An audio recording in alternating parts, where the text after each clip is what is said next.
So hi friends అందరికీ ఈరోజైతే నేనైతే వరి పొలానికి అయితే మందు చల్లి గడ్డి మందు కొట్టిద్దామని అనుకున్నాను. సో అందుకే మందు కట్టలు వేసుకొచ్చి చేనుకాడ వేసిన. సో చేనుకాడ వేసి గడ్డి మందు కూడా కొట్టించి మందు చల్లుదామని చెప్పి ఒకే రోజు అనుకున్నా. సో అందుకే దవదవ నేనైతే మందు అందిస్తున్నా మందు చల్లడానికి. సో చూడండి, మందు చల్లడం అయితే స్టార్ట్ అయింది. సో నేను అందిస్తుంటే తనేం చల్లుతామండు. సో మా కాడైతే మందు చల్లినందుకైతే అట్టకి 200 లెక్కిస్తాము. మరి మీ కాడ ఎట్లనో కింద అయితే కామెంట్ చేయండి. ఒక్కొక్క ఊర్లో ఒక్కొక్క విధంగా తీసుకుంటారు. సో మా కాడైతే కట్టకు 200 లెక్కిస్తాము.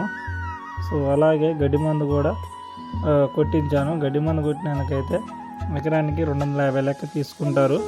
సో చూడండి, గడ్డి మందు కొట్టినందుకు.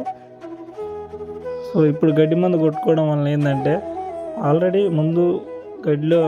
ముందు నాటేసే ముందు గడ్డి మందు కొట్టాను. సో మళ్ళీ ఏమన్నా గడ్డి మొక్కలు ఉన్నా ఇప్పుడు కొట్టుకోవడం వల్ల ఏంటంటే తర్వాత అనేది పెరగకుండా చనిపోతుంది అన్నమాట. సో ఈ వీడియో కనుక మీకు నచ్చితే లైక్ చేయండి, షేర్ చేయండి, మా ఛానల్ సబ్స్క్రైబ్ చేయండి.